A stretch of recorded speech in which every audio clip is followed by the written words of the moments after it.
Hello everyone, আসসালামু আলাইকুম। আজকে আমি আপনাদের সাথে শেয়ার করতে যাচ্ছি ছোলা বুটের রেসিপি, যা আপনারা ফ্রোজেন করে রেখে অনেকদিন পর্যন্ত খেতে পারেন, যার জন্য আপনাদের প্রতিদিন বুট ভিজিয়ে রেখে রান্না করা ঝামেলাটা আর থাকবে না।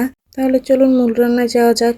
বুট রান্নার জন্য আপনাদের প্রথমে ছোলাগুলোকে ভালোভাবে সিদ্ধ করে নিতে হবে। এখানে আমি কিছু পরিমাণ আলু অ্যাড করেছি। তারপর এখানে পেঁয়াজ ও কাঁচামরিচ ভালোভাবে ভেজে নিতে হবে। তারপর দিয়ে দিতে হবে দারুচিনি ও তেজপাতা, যার জন্য ভালো একটা ফ্লেভার আসবে। তারপর গরম মশলাগুলোকে ভালোভাবে নেড়ে চেড়ে দিয়ে দিতে হবে আদা বাটা, জিরা বাটা দিয়ে বাটা মশলাগুলোকে ভালোভাবে নেড়ে চেড়ে হালকা ভেজে নিতে হবে।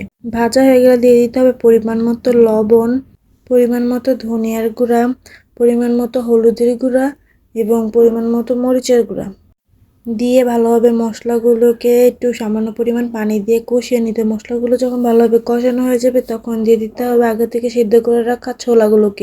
তারপর মশলাগুলোর সাথে ছোলাগুলোকে ভালোভাবে মিশিয়ে নিতে হবে এবং পানি না দিয়ে 1 মিনিট ধরে মশলাগুলোর সাথে ছোলাগুলো কষাতে হবে। তারপর দিয়ে দিতে হবে পরিমাণ মতো 2 কাপ পানি। এখানে পানির পরিমাণটা খুবই কম দিতে হবে। তারপর কিছুক্ষণ পর নামিয়ে নিলে কমপ্লিট হয়ে যাবে খুবই মজার ছোলা রেসিপি। আপনারা চাইলে এটা অনেকদিন ধরে ফ্রিজে ফ্রোজেন করে রেখে খেতে পারেন। রেসিপিটি ভালো লাগলে আপনারা বাসায় ট্রাই করে দেখবেন। ভিডিওটি ভালো লাগলে ফলো এবং সাবস্ক্রাইব করে পাশে থাকবেন। আসসালামু আলাইকুম, আল্লাহ হাফেজ।